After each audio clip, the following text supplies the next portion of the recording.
35 minutes into the game, the battle has pretty much descended into chaos, both sides taking heavy casualties, making arguably stupid mistakes. I lost one Panther here, doing something stupid. The other one here lost his main gun. The platoon leader lost his main gun and then made a stupid move which got him destroyed. I sent 2 tanks here into the flank of the charging company to break the company, but one of them got immobilized, which leaves me with only one fully mobile and combat capable tank to ward off the next attacks. However, the enemy is taking very heavy casualties as well, including some of his Fireflies. The only 3 tanks that I know about are alive. There is a 4, one is escaping here, and the 3 here, so I should be able to deal with that.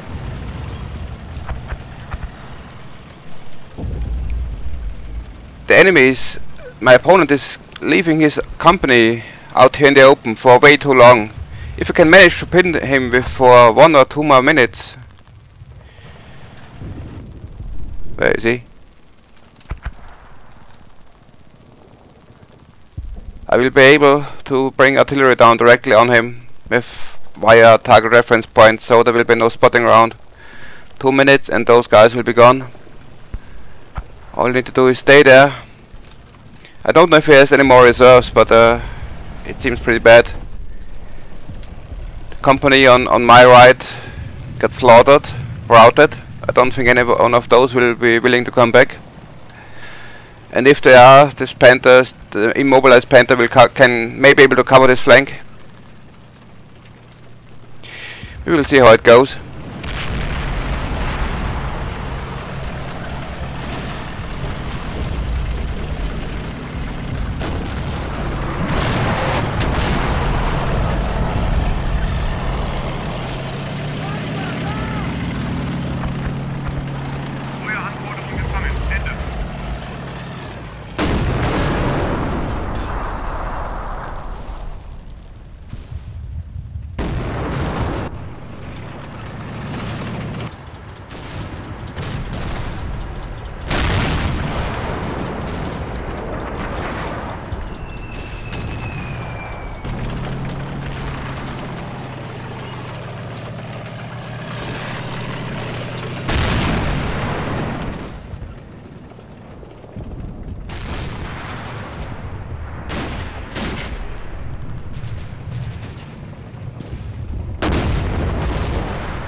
My opponent asked for a ceasefire, and this finally came into effect.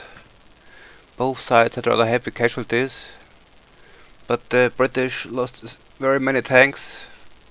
Even though they had a lot of infantry left, they just had it. They couldn't move on without any tanks left, I guess, because my one Panther was still operational and owing the open terrain. The morale of my troops in the town became very weak during this last artillery shelling, so they were not far away from defeat. They were close to be broken, and they're still a little bit low, so a little bit more attention and they would have run. But then again, the infantry couldn't come over here. He could have shelled me more, but he didn't. This infantry company or platoons that stayed in the open were obviously destroyed by artillery. They were just staying there for too long. There's also a harassing bombardment in place along this line here, but so even if he would have moved up anymore, he would have lost more men. The morale of the British is also a little bit weak, but I think better than mine. My soldiers couldn't take much more. The main killers on the battlefield, apart from the artillery, were the two Panthers who pushed here into that tank troop and into the company, A company, and destroyed them. They killed 7 tanks together, more than 70 casualties. They were devastating. My other tanks were not so successful. This one got 1 Sherman. This one got another one, and that's it. The rest fell to anti-tank guns.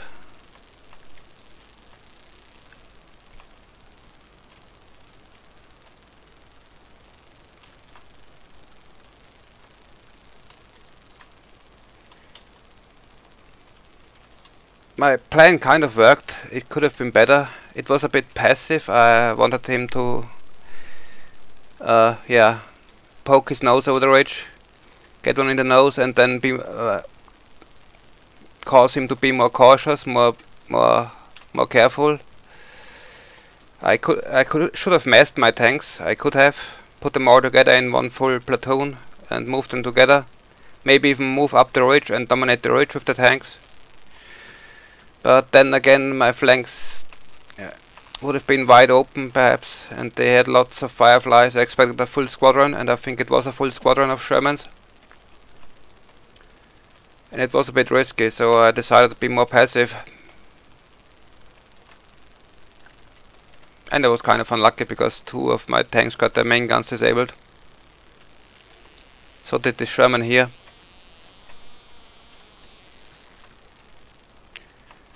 What I could have been, well, what I could have done better is be more patient. I wanted to do something sometimes, had too much time to contemplate what's going on, so I guess it's a kind of gamer's mindset. I just sent them out there in the outer buildings and let them fire too early, which of course attracted the attention of the Shermans. They returned fire, and I got unnecessary casualties there. Also, don't have anything in the outer buildings, because the outer buildings that can be seen from the outside can be hit by Shermans. I might as well leave them behind, wait for the infantry to enter the first buildings, and then counterattack them from a point where their Shermans can't support them. I did this most of the time, but I sent out some troops and got some casualties, like here. But all in all, it worked pretty well. My observation post in the church should have moved much earlier, because it was obvious that he finally figured out that they were there, but it was too late. And also this machine gun here, it was firing from a very obvious position that could be overlooked from the Shermans. Bad mistake. Of course, they returned fire and killed them, all but one of them.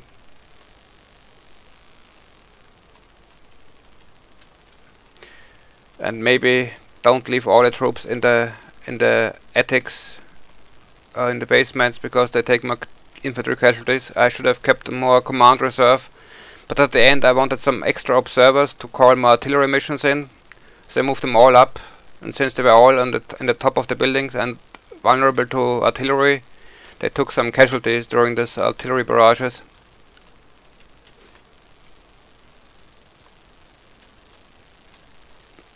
But all in all it worked pretty well.